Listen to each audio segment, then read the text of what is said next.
Hey everybody, welcome to the garden. I hope you're having a great day. Shout out to the lemon and lime lovers and everybody in between. It's time for the market recap. And if you're interested in any of the services I provide, please check out the links in the description below for the Patreon and Discord.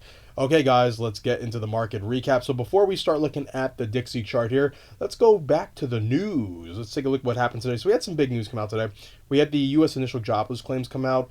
We actually beat. So we had forecasted 222,000, but we actually came in down 216,000, which is a good sign. I mean, it's not unexpected during the holiday season for more people to be working. So it wasn't a dramatic decrease from the forecast, but it was nice to see. And then we had the U.S. GDP quarter-over-quarter numbers. This is the final quarter-over-quarter report for the year of 2022, so it was pretty important. And we beat. So we were forecasted at 2.9%, came in at 3.2%, and the markets actually sold off on this one because it shows some strength, some growth in the U.S. economy, which then gives more and more vindication, more and more validation, and more confidence to the Fed to continue to raise rates. So it's kind of inverse where the actual markets, the risk on assets would like for the economy to get weaker. So it would definitely like give the Fed some trepidation in raising rates going forward.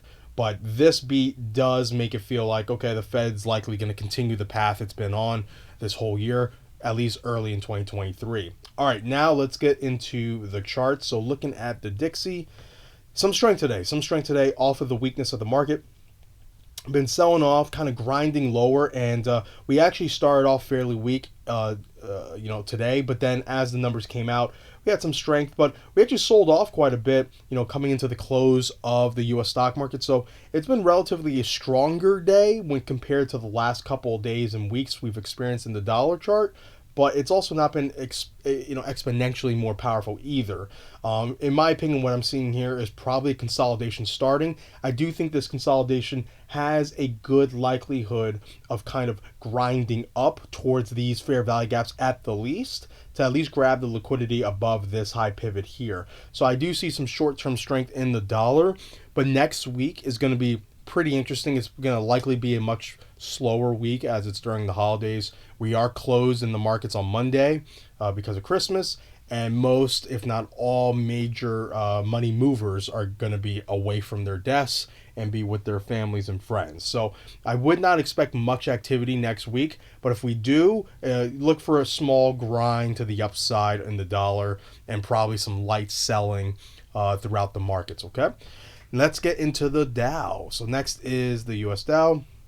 So Dow had a pretty, expected day. As I said in the last couple of recaps, as we came up, watch for a pullback back to where this newly formed bearish fair value gap. That's why I have this doodle here. I can actually get rid of this now because we came into this fair value gap and sold off of it. So it looks good to continue consolidating here. Okay, so we may actually get another pullback up to here, but in the end, it's more likely we do pull down and come back lower towards this breakout trend line here, and then potentially start filling out these lower FVGs. Okay, and if we do have a light week, a light books, and some light selling next week, this could be when we come down to these levels, anywhere from 32,000 to 31,600 ish. Okay, next is S&P. So S&P, similar, came up, just completely sold off all its gains from yesterday, and now look for consolidation. But ultimately, we are going to be coming down towards this low pivot to grab the liquidity and potentially make a higher low if we're going to have a prolonged uptrend on the daily time frame for the U.S. equities. Okay, so look for it to pull back, take the liquidity out here, and hopefully, if you're looking for upside, it make a higher low and then slowly but surely make its way back up and potentially grab the liquidity that's in this imbalance here and potentially above this pivot. Next is NASDAQ. NASDAQ broke down back into the descending channel, held the support level of 11,071, actually traded on it for about a day, pulled back up, and then failed down. And now we're likely going to come lower, as my doodle suggests here, back towards the low wick down here and potentially even lower. Remember, the NASDAQ, because of its character, is going to overshoot levels more than the Dow and the S&P. It's full of more risk on technology based assets. So this index is going to be a lot more stretched out when it comes to gains and losses. So in this case, since we're in a macro downtrend, you're going to be looking for way more overextended sell-offs in the Nasdaq. So watch for the low of 2022 getting taken out, if we continue selling next week, but that might not be seen in the Dow and the S&P. It's just the nature of the Nasdaq. All right, let's get into oil. So oil continuing its move higher. Said pull back to this bullish fair value gap. It did exactly that and pulled up to the nearest bearish fair value gap and trading within it. Today kind of did like a pin bar candle. A little bit of indecision in my opinion. It still has a bullish bias. Look for continuation over the next couple of weeks to the upside to grab the rest of the liquidity above this swing high, this little pivot up here, and then fill out this entire imbalance right here. So oil is just playing the pathway as we've painted it since early last month, really. So it's been pretty good. I do think oil is silently the scariest chart in the world. I think a lot of people are discounting the demand that's going to be coming this winter for Europe, mainly Western Europe. And I think the oil prices are going to spike up like crazy. Hopefully I'm wrong, but everything I'm seeing is telling me otherwise. And the news and other mainstream outlets kind of refuting that, or at least going the other way of that, makes me feel even more confident that it's probably gonna happen. So be very careful, especially if you're in Western Europe. You're gonna have some probably some energy issues if you don't already, and oil's demand is gonna exceed its supply by far. Next is gold and silver. So gold's still trading within my rising wedge structure, so not much has changed. I did mention in the last recap, based off of what Japan did with their yield rates, that I am a little bit more shaky on it having a deeper pullback because of the stance they took.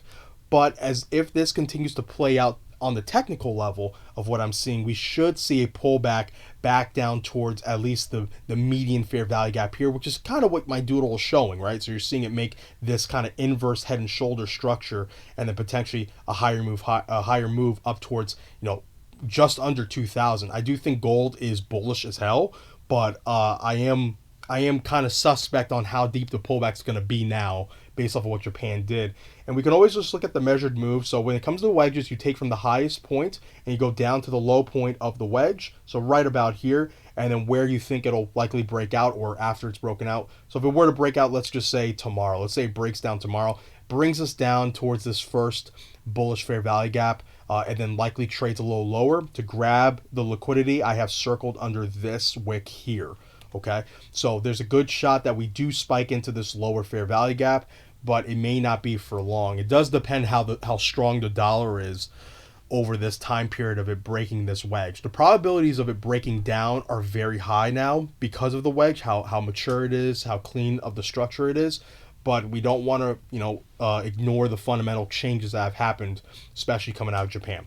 Next is silver. So silver, to me, making a nice little, almost like little double top structure. We had this nice little rebound candle probably grabbing over leveraged positions over here, really trying to shake out anyone who's trying to get on the downside of silver.